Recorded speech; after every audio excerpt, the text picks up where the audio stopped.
I'm going to be teaching you how to install Pi-hole and get it up and running. I'm going to show you 3 different ways to do it. The first way is going to be using the ZimaOS. That's the super easy way. The next route we're going to go is if you want to deploy it just using Docker. Not too difficult, a little bit more advanced. The third way I'm going to show you is using the DietPi OS. It is a much more granular interface to where you really need to know your networking fundamentals before you get started down this last way I'm going to show you. It's much more advanced and it is not for beginners. You need to have a decent understanding of network topology. I will try to keep the language that I use in the DietPi OS as beginner friendly as possible, just in case there's a beginner out there that is curious about how it works. You'll definitely want to stay tuned in towards the end of the video because we are going to be adding some additional ad blocking networks to the Pi-hole. So definitely check that out. If you're not going to be using one of the sections to install DietPi, don't skip over the section that we add additional blocking networks. If you haven't already purchased hardware to install this on, I picked out a couple of different mini PCs that would be a great fit for this, so that's towards the end of the video as well. And with the overview out of the way, let's get into the first setup. The ZimaOS interface for setting up the Pi-hole is probably one of the most simple interfaces we have. Just go over to our App Store, type in PI for Pi-hole. I'm going to go ahead and hit install. Let that continue in the background. Looks like it's already done. Hit open. It shows that our default password is CasaOS. Let's go ahead and copy that. Open. Put in our password and log in. And there we go. Pi-hole is installed and ready to be deployed to your network. It already has its basic ad blocking list that comes pre-configured for Pi-hole. We will be adding more to this list later. But that's it for the setup for ZimaOS. That's simple. Click a couple buttons. You're deployed, ready to go. Another option we have to deploy Pi-hole is using just Docker itself. If you watched my previous video on how to set up Portainer, Docker, and Watchtower, you already have Docker installed. If you don't, go watch that video now. I've got an easy to follow guide that's got copy and paste commands on the website to get you up and running on Arch, Debian, or Fedora. Once you have Docker up and running, we've got some pretty easy copy and paste commands. We'll go through them real quick for you. The first set of commands here are just to create the folders for Pi-hole and its database. The next thing we're going to do is change the owner of the folders that we're creating recursively for the current user that you are logged in as. Next, we're going to have the Pi-hole container itself. Now, I've chosen port 8087. Most software packages don't default to that port, so I chose that one just because it should be out of range of any other containers that you may have installed. You can change this if you need to. And for port 443, I've changed that to 8443. We're going to leave TCP port 53 and UDP port 53 as default. We are going to have the password set as change me, but we're going to run a command after we deploy the container to change the password. The DNS I've got set for Cloudflare and OpenDNS. Cloudflare 1.1.1.1, OpenDNS 208.67.220.220. You can change this to the DNS provider that you prefer. These are the ones that I prefer. So let's go ahead and make the folders.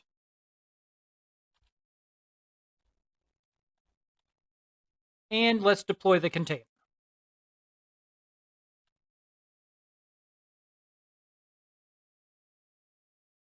We can check to see if it's running. And we've got it running right here.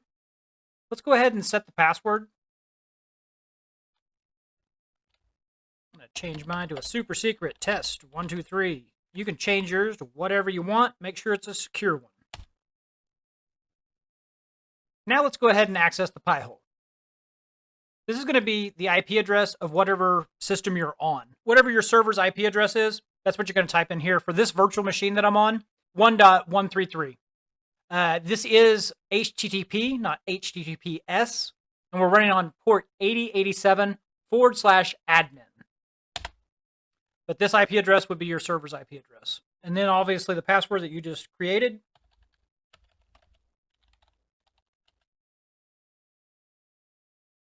And we're up and running. And to test this on the system you're on, we can go ahead and just change our network setting over to the Pi-hole address, so the server address that the Pi-hole is deployed to. And let's go over and just go to like Google News.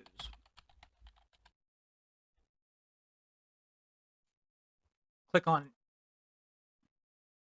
any kind of news article. We've got all the different queries coming through. Pi-hole's working. It's showing us what's allowed, what's blocked. And that's it for deploying Pi-hole using Docker. Our more advanced option is going the route of using DietPi. The DietPi distribution of Linux does so much more than just deploying Pi-hole. It does so many more awesome, amazing things that we're not really going to dig into on this video, but I really love the distribution of Linux, the DietPi OS. It's phenomenal. I'll do another separate video on it later, but for this one, we're going to download and use the native PC BIOS image that they have. Now, I am going to be running this in a virtual machine. You see, oh, well, they've already got all these other virtual machine images. I always skip that because I like granular control over everything, and that's why I go with the BIOS version of their ISO. And you're going to want the installer image, not the live image, but the installer image. And I've already got this one downloaded. Let's switch over to my virtual machine and we'll get this installed.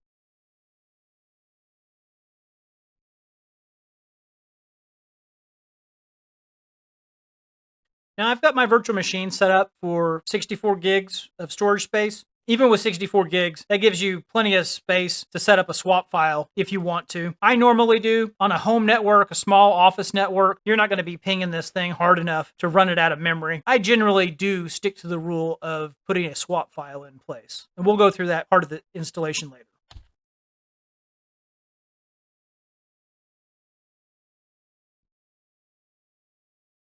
All right, at this point, you would take out your installation media and power the system back on.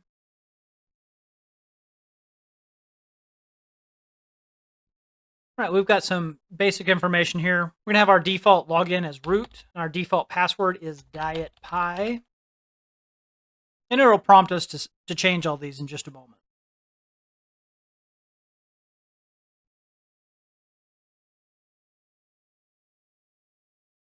And now we're prompted to go ahead and change that default password. Make it something that you're going to remember.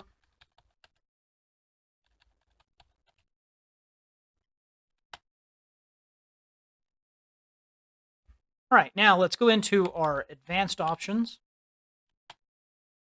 Let's go ahead and get a swap file set up.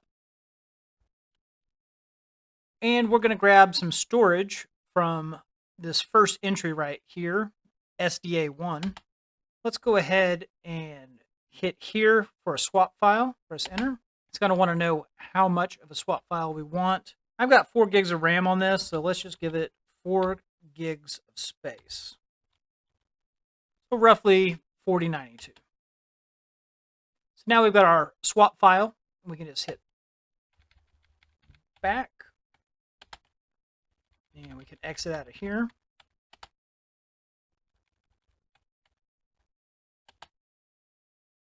And let's go over to our network adapters. Since we're using the Pi-hole as our DNS server, we do not want to use that over Wi-Fi. So if you're on a mini PC or on a computer that has Wi-Fi and you're thinking you want to set that up for being Wi-Fi connectivity for your DNS, I would highly recommend that you have this hardwired with Ethernet. You can try it with Wi-Fi, but I would very strongly advise against it. Another thing is, on IP6, that can be a security issue. If you're a small business or just a home network and you've got under 1,000 devices, turn IP6 off. You do not need it. You are not NASA. All right, let's go into our Ethernet options. We're going to change from DHCP. We're going to want to make that static. Your network setup is going to be different. Mine is not on a 0-dot network. What I mean by that, 0-dot. Mine is on a 1-dot network. And I'm going to make the IP address of this. You would more than likely make this either 1.2 or 1.3. Since this is my virtual environment, I'm going to make it way outside of range. And I'm going to make mine like 136. Just something really random on my network that I know is available. Like normally you'd have your router as .1, so you'd make this like .2 or .3. But for this demo, I'm going outside my normal range.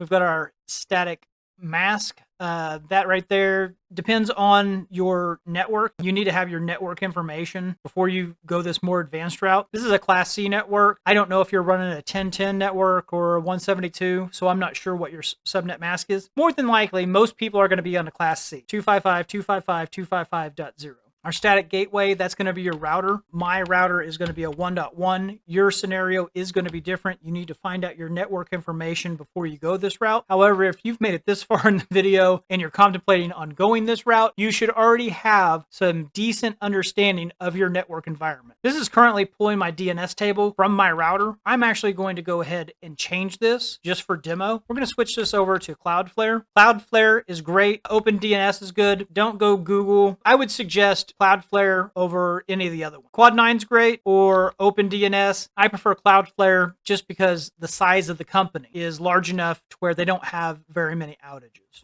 We're going to go ahead and apply, save, and restart the network.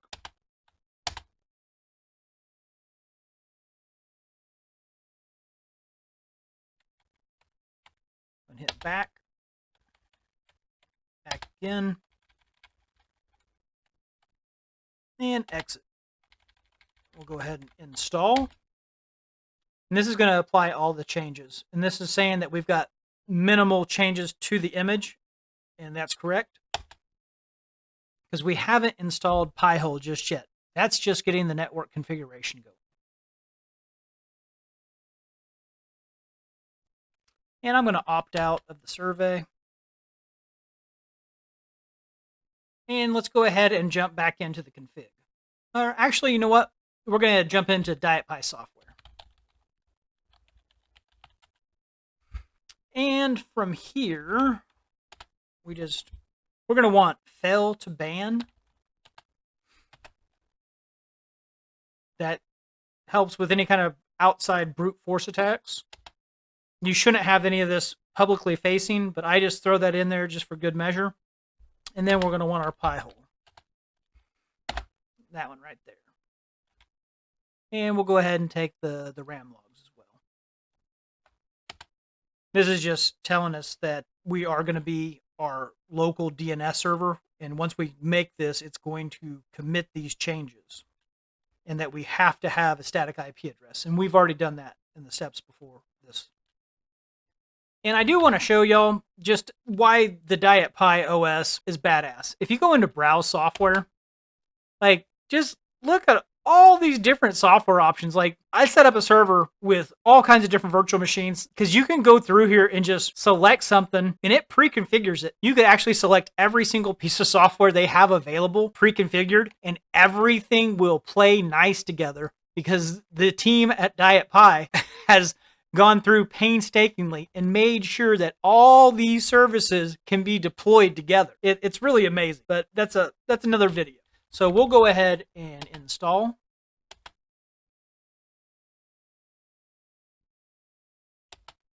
This is just letting you know that you need to have your static IP set. We've already taken care of that.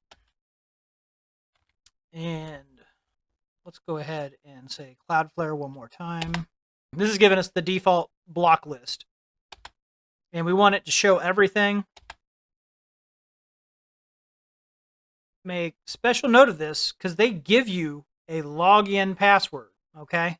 So on this one, it's 2QPW, whatever. Write that down because there's not an option inside the Pi-hole as far as the graphical user interface to reset the password. I'll show you how to reset it, though. Because I hate it whenever they force a password on you. If you didn't want to change your password and go through extra steps, you should write that password down and it's going to auto-generate one. But I'm gonna change mine. So if you forget your password or you want to reset your password, sudo Pi-hole set password.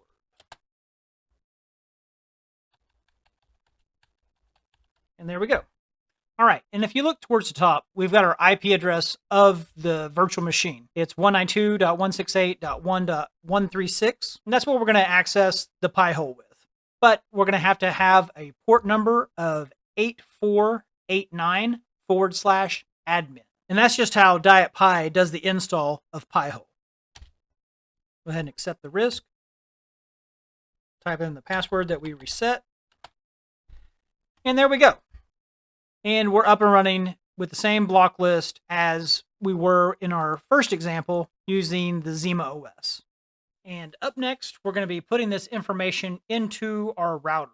You'll need to log into your router and go into your LAN settings and find out what your DHCP settings are for your local area network. For this instance, it's saying, hey, let's give out a user-defined DNS server, and we will make that 192.168.1.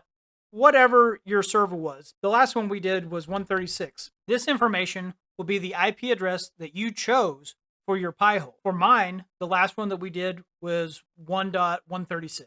And from there, you would type that in and you would save it. You would reboot your devices on your network. They would go and request a DHCP address, and then their entry for DNS would be filled out with your Pi-hole information. Now, for me in this demo, I'm going to be setting my address on this test system manually because I'm not going to mess with my production network. This is just a demo.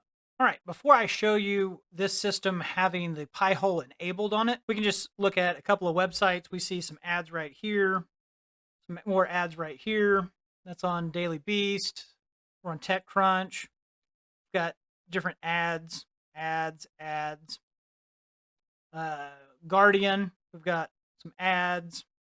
Other bullshit pop up. So let's go ahead and switch our network over to the Pi-hole.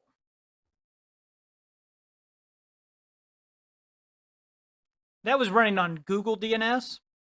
Let's switch it over to our local Pi-hole. All right, and there we go. And you can see right here, it's stripping out all kinds of bullshit ads and everything from these pages. Over here, stripping out all kinds of extra unwanted content.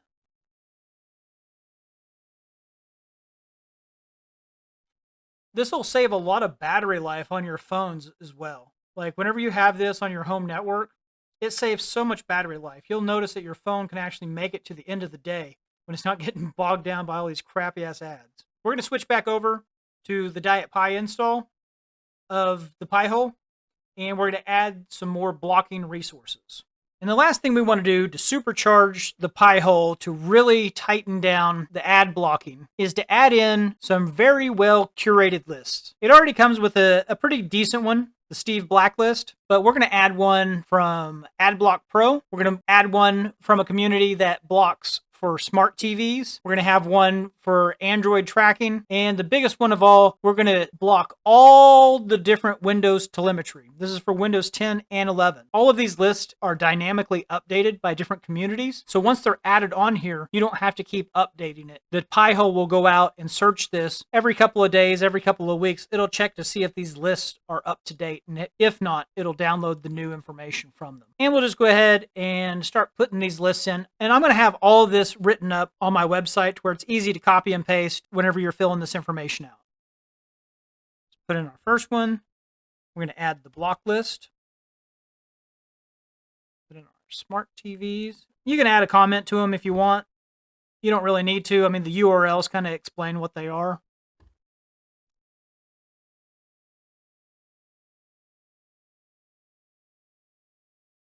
And the Windows telemetry. That hardens Windows against itself. That's really awesome. Okay, and after we've got all of our lists added, we're going to need to come down to our tools and go to Update Gravity. And that's it. Your Pi-hole is up and running, and it's got all the different trackers running in the background to block all kinds of bullshit ads from all different kinds of websites. And you can check out your query log and you can have it live update. If you do notice that something is getting blocked and you don't know what it is, you can just come down into your query log and have your live update turned on. Refresh whatever page is loading. If it's in red, it means it's blocked. If it's in green, it means it is going through. And you've got your easy allow or deny. So if something is being blocked, you can go over and allow it to see if that fixes a page load issue if you run into something like that and you're trying to troubleshoot it. Allow or deny different services. Turn them off and on until you fine tune it exactly how you need it. Because everyone's smart TV is a little bit different, but these different trackers and these different blockers are fine tuned to an extent to where you shouldn't run into any issues. But every now and again, I ran into a few issues on my Roku TV, and I had to granularly kind of tune it in to block certain things, but not completely kill the functionality of the Roku. So that pretty much wraps it up for the basic overview of the Pi-hole ad blocker. There are more individually granular things you can fine tune. I may get into that one day, but that's a completely different video. And now on to the hardware section. We're going to be talking about some mini PCs, but before we get to those, you're probably going to need a network upgrade on your switches if you're going to want to maximize the throughput of file transfers. I would recommend upgrading your network switches, and I would highly, highly recommend that you use a USA-based trusted hardware vendor such as TRENDnet. There's lots of switches that are 2.5 gigabit on Amazon that are all made by Chinese companies that you've never heard of. I'm just going to ask you, would you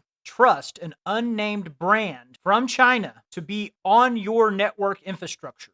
It's a very high probability. I'm not saying it is, but it's just my personal opinion that these probably have been subsidized by China's CCP government to get inside your network. I just don't trust them. There's a reason they're really, really cheap. I would stick with an American brand, a trusted brand like TRENDnet. There's two different ones that I would suggest for a home office or small office. There's a TRENDnet 9-port. It gives you 8 ports of 2.5 gigabit Ethernet ports with a 10 gig uplink. So if you needed to add more ports later, you could stack another 8 port on it. The next one I would suggest is the TRENDnet 16-port unmanaged 2.5 gigabit switch. It doesn't have an uplink port that's a 10 gig, so you need to know the size of your network and about how many devices you would have connected. But this would still be able to uplink at 2.5 gigabits. You just wouldn't have a higher throughput of like a 10 gigabit uplink. So just be mindful of how many devices you would physically be plugging into these before you purchase one. But this is a very trusted brand that I would recommend. All right, now on to the mini PCs. Now, all of these mini PCs are going to have an N150 processor, but they're all going to have different options and bells and whistles. So the first one up is going to be the GMKtec mini PC. Obviously, the N150 processor. This one comes with 512 gigs of storage, 16 gigs of RAM. This one does have a 2.5 gigabit Ethernet port and comes in at about $169.99 USD as of this recording. Next up, we've got the Beelink EQ14 mini PC. It's got 16 gigs of RAM, 500 gigs of storage. It's got dual 2.5 gigabit Ethernet ports. And what I really like about this one also is that it has a built-in power supply. So that's really nice. This one comes in around $199 USD. And last up, we've got the Beelink Mini. It is looks to be like a fan favorite. This one holds a whopping 24 terabytes of storage. If you want to do way more than just running a Pi-hole on this, it's got 6 NVMe slots and dual 2.5 gigabit Ethernet ports with a built-in power supply. So this is just a really, really amazing mini PC. I think it's badass. It's just really cool. And this one comes in around $329 USD as of recording. That wraps it up for this video. I am going to be doing a custom build for a home NAS, home server. So like, subscribe, all that stuff for that. Check out the Schwiggity Swag store on my website to support the channel. All right, have a good one. See you in the next one.